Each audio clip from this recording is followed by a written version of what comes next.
నమస్కారాలు. ఈ రోజున ఆంధ్రప్రదేశ్లో జరుగుతున్న చర్చ, ఈ చర్చ మొత్తం కూడా చూస్తూ ఉంటుంటే అసలు వీళ్ళు మనుషులా, మరుగుజ్జులా, అమ్మకు పుట్టారా, అచ్చోసిన ఆంబోతుకు పుట్టారా? దుర్మార్గంగా టీవీ డిబేట్ పేరు చెప్పి ఒకడేమో వేశ్యల రాజధాని అమరావతి అంటాడు, ఇంకొకడేమో అలా అంటే నిన్నేమన్నా అంటారేమని అంటాడు, మళ్ళీ ఏమంటాడు నా దగ్గర రిపోర్ట్ ఉంది అంటాడు. ఆ తెల్లగా నడిచిన ఆయనేమో అవునవును నేను చూశాను ఆ రిపోర్ట్ని టైమ్స్ ఆఫ్ ఇండియాలో అంటాడు. ఇలాంటి అశుద్ధపు మాటలు మాట్లాడిన వాళ్ళనే పెద్ద ఎత్తున మహిళలు నిరసన వ్యక్తం చేస్తే, రాష్ట్రమంతా పోలీస్ స్టేషన్లో ఫిర్యాదులు చేస్తే, దాని మీద పోలీసులు అరెస్ట్ చేస్తే, ఏదో స్వాతంత్ర సమరయోధులను అరెస్ట్ చేసినట్టుగా, సత్యహరిశ్చంద్రుని అరెస్ట్ చేసినట్టుగా, స్వామి వివేకానందని పట్టుకొచ్చినట్టుగా, ఏమిటి ప్రేలాపనలు?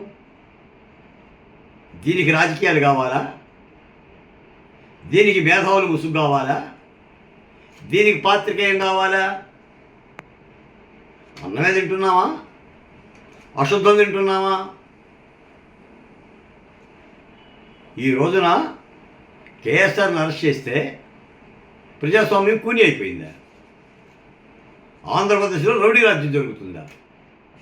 న్యాయం, ధర్మం, చట్టం కనుమరుగైపోయిందా?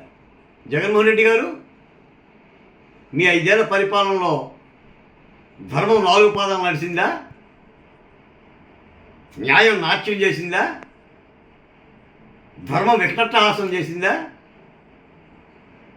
ఏమైపోయాడు ఓంప్రకాష్? మద్యం ధరల మీద మాట్లాడి శవం కనిపించిందా? కేవలం కోవిడ్లో మాస్కులు ఇవ్వలేదని మాస్క్ అడిగిన నేరానికి డాక్టర్ సుధాకర్ని మీరేం చేశారు? అదేనా న్యాయం అంటే? పెర్రెక్కలు విరిచి కట్టడం. అబ్దుల్ సలాంని మీ పోలీసులు ఏం చేశారు నీ పరిపాలనలో? కుటుంబ సమేతంగా ఆత్మహత్య చేసుకుంటే. వరప్రసాద్ని ఏం చేశాడు? శిరోమండలం పోలీస్ స్టేషన్లో పట్టా మీద మాట అన్నాడని మంగళికార్యాలయం మంది దాడి చేశావు కదా. దాడి చేసి ఏం చెప్పారు మీరు? మా కార్యకర్తలు బీపీ వస్తుందని చెప్పారు. అదేనా ధర్మం, న్యాయం అంటే? ఈ రోజున రాజధాని కోసం తమ గర్భస్థాలలాగా తరాల పాటు నమ్ముకున్న నేలనిచ్చి, భూములనిచ్చి త్యాగం చేస్తే అమరావతి పేర్లు పెడతారా?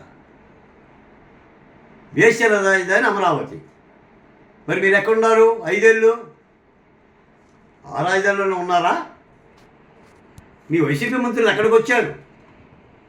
మీ అసెంబ్లీ ఎక్కడ జరిగిందండి? జగన్మోహన్ రెడ్డి గారు నేను అడుగుతున్నాను. మీ సచివాలయం ఎక్కడ జరిగింది? ఇప్పుడు న్యాయమూర్తులు ఎక్కడున్నారు? అమరావతి ప్రాంతం అంతా కూడా వేశ్యలదా?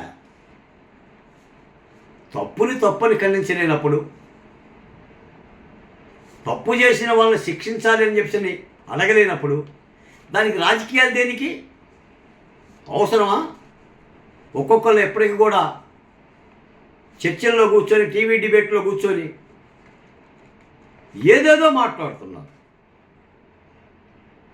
ఒక ఆయనేమో పగబట్టారు నా మీద అంటాడు, ఇంకోడేమో పారిపోయి గోడల వెనక తలుపుల చోట్ల కూర్చొని వీడియోలు చేస్తూ ఉంటుంటాడు. ఎప్పటికీ పశ్చాత్తాపం లేదు.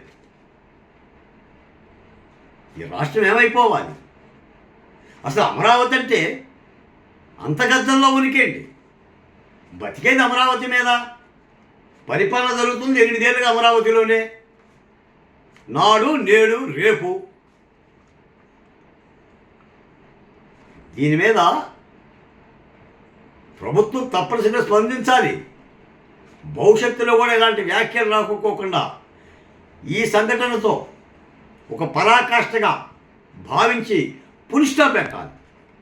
దానికోసం ప్రభుత్వ పరంగానే ఒక కమిటీని వేసైనా సరే అమరావతికి సంబంధించిన అభివృద్ధి కార్యక్రమాలని, అమరావతి మీద జరిగే విష ప్రచారాన్ని 3 ప్రాంత ప్రజలకి అర్థం చేసే విధంగా తప్పనిసరిగా చేయాల్సిన బాధ్యత ప్రజల నుంచి కూడా రావాలి. ప్రభుత్వం ఎంత కష్టపడ్డా ప్రజల్లో ఈ చైతన్యాన్ని కనుక మనం కల్పించలేకపోతే వాళ్ళు నాటే విషబీజాలకి, వాళ్ళు మాట్లాడే విషతుల్యమైన మాటలకి, భావోద్వేగాలకి తప్పనిసరిగా మళ్ళీ ప్రజలు గురయ్యే ప్రమాదం ఉంది. తప్పనిసరిగా ప్రభుత్వం అమరావతి మీద ఈ నయవంచిన మాటలే ఫుల్ స్టాప్ చేసే దిశగా పకడ్బందీ కార్యక్రమం తప్పనిసరిగా ప్రభుత్వ పరంగా ఒక కార్యక్రమం తీసుకొని అందులో రాజధాని ఉద్యమకారులలో, మేధావుల్లో, ప్రభుత్వాధికారులను పెట్టి ఏదైనా ఒకటి చేయాల్సిన అవసరం ఉంది. లేకపోతే రాజధాని సంకల్పం ఇబ్బంది పడే అవకాశం ఉంది. ఇప్పటికే ఎన్నో వేదనలు పడ్డాం, అరణ్య రోదన పడ్డారు. ఇక అమరావతి రైతులు ఆ రోదన పట్టడానికి సిద్ధంగా లేరు.